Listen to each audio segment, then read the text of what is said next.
Hey guys, welcome back. Listen, we get a lot of response from people from the Facebook tip, and one of the things that we hear a lot about is, we hear this concept about pulsing. What does that mean? What does pulsing mean? So what we're going to be talking about is how you use the body to emulate sounds that you hear in the music or the quality of the music while your feet are doing their own thing, while they're doing their footwork or their basic timing.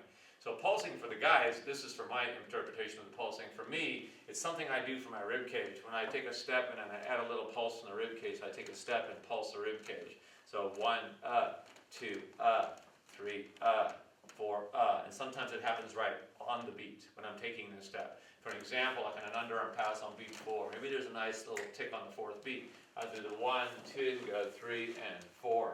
And on that 4th beat, I'm pushing the knee forward, I'm pulsing the rib cage forward, my shoulders are staying back nice and relaxed, my connection is staying relaxed. So I'm not making her feel that pulse, but there are times when I actually want that pulse to be felt. So if I do that, then I do something where I tighten my frame up in my hand, so I get a body roll action on top of that pulse. So now she can match me on the movement if she'd like to. 1, 2, 3, and pulse, tick, tick, pulse, 1, 2, 3, and pulse, pulse, pulse. There's 3 pulses on that one.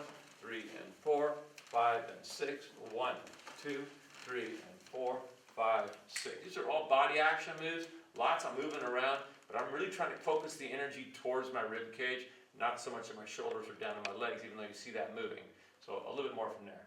And ladies too, be aware of all the different body parts that you can use. We're aware of all the body parts you can use. You can use your head. You have shoulders, right? You have the rib cage. Actually, let me do it this way so you can see what I'm talking about. We have the head, right? We have the shoulders, even a rolling action. We have the rib cage. I have the hips that I can swing, and I have the knee that I can use as well. So you have all these different things you can use. So what I would suggest when you're going through this and practicing is pick a body part when you're doing basic and use it. So that would be like 1, 2, 3, and 4, 5, 6. So that's like leg, feet, and hip action. Turn it to where they can actually see what's going on. So 1, 2, 3, and 4, 5, 6. Hip action. 3 and 4, 5, 6. That's a little combination. If you notice, she was using her hand a little bit, and she was using the thigh and the hip a little bit. So that's kind of cool. It's like an overall pulsing action from the body.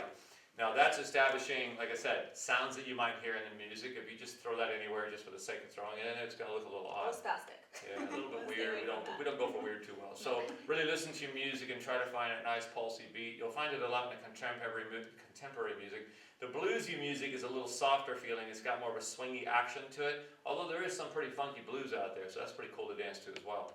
But again, just try to get away from not including your body. You want your body included in your dance, but don't get spastic. Don't get too weird and start moving all your body parts at one time.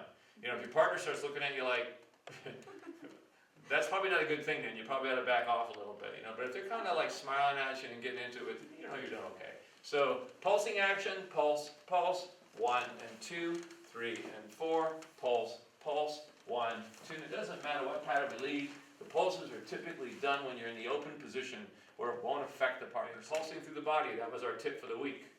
See you next time.